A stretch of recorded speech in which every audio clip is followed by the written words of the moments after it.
वज़ीर-ए-आला सिंध मुराद अली शाह साहब और उनकी कैबिनेट ने न जाने क्या ठाना हुआ है कि शायद उन्होंने कोई प्लान कर लिया है, ठेका ले लिया है कि इन्होंने फेडरेशन को कमज़ोर करना है और आइन की खिलाफ वर्जी करनी है। पिछले कोई 2 महीने पहले उन्होंने एक तकरीर की थी कि जी मुझे मजबूर किया जा रहा है कि मैं प्रोविंशियल कैडर पुलिस में मुतारफ़ कराऊँ, और उसके बाद फिर उन्होंने पिछली दफ़ा कैबिनेट के अंदर इसको इशू को लेकर आना था कि प्रोविंशियल कैडर पुलिस में मुतारफ़ कराने का PSP की हट कर आज दोबारा कैबिनेट में जो कि आज 3 बजे रखी गई है, उसके एजेंडा नंबर आइटम नंबर 6 जो है सिंध पुलिस के हवाले से, सिंध में पुलिस कैडर के हवाले से वो कुछ नई तजावीज़ लेकर आ रहे हैं जो कि इनका अख्तियार नहीं है, प्रोविंशियल गवर्नमेंट का अख्तियार नहीं है, ये फेडरल गवर्नमेंट का अख्तियार है, फेडरेशन का अख्तियार है, एस्टेब्लिशमेंट डिवीज़न का अख्तियार है। और आइन के आर्टिकल 240 में लिखा हुआ है कि ये जो 18 ग्रेड से लेकर 22 ग्रेड के अफसरान होते हैं, ये फेडरेशन के अफसरान होते हैं, फेडरल गवर्नमेंट के अफसरान होते हैं। ये जो रोटेशन पॉलिसी पे जो चंद लाडले ट्रांसफ़र हुए, जिनमें से कुछ लाडले अभी तक इनके पास बैठे हुए हैं, उनको बचाने के लिए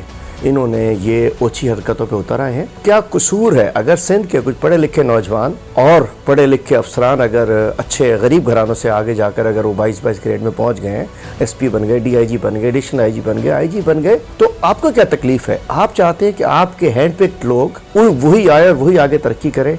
इसमें आप चाहते हैं कि कल फिर यही फ़रूख बशीर जो है वो 20 ग्रेड में चला जाए, एडिशनल IG कराची बन जाए, मकसूद मेमन DIGs बन जाए। हम नहीं होने देंगे। आज रुकना चाहिए, ख़त मैंने लिखा हुआ है, नहीं तो हम अदालत का दरवाज़ा खटखटाएंगे, कुछ भी करेंगे। हम ये गलत काम नहीं होने देंगे। हम फेडरेशन की कमज़ोरी, पोलिटिसाइजेशन ऑफ पुलिस जो है, हम उसको नहीं होने देंगे। पुलिस ऑर्डर 2019 के बाद भी पुलिस सियासी हो चुकी है। ये चाहते हैं जो इख्तियार इनके SHO DSP पे है वो DIG, एडिशनल IG और IG पर हो।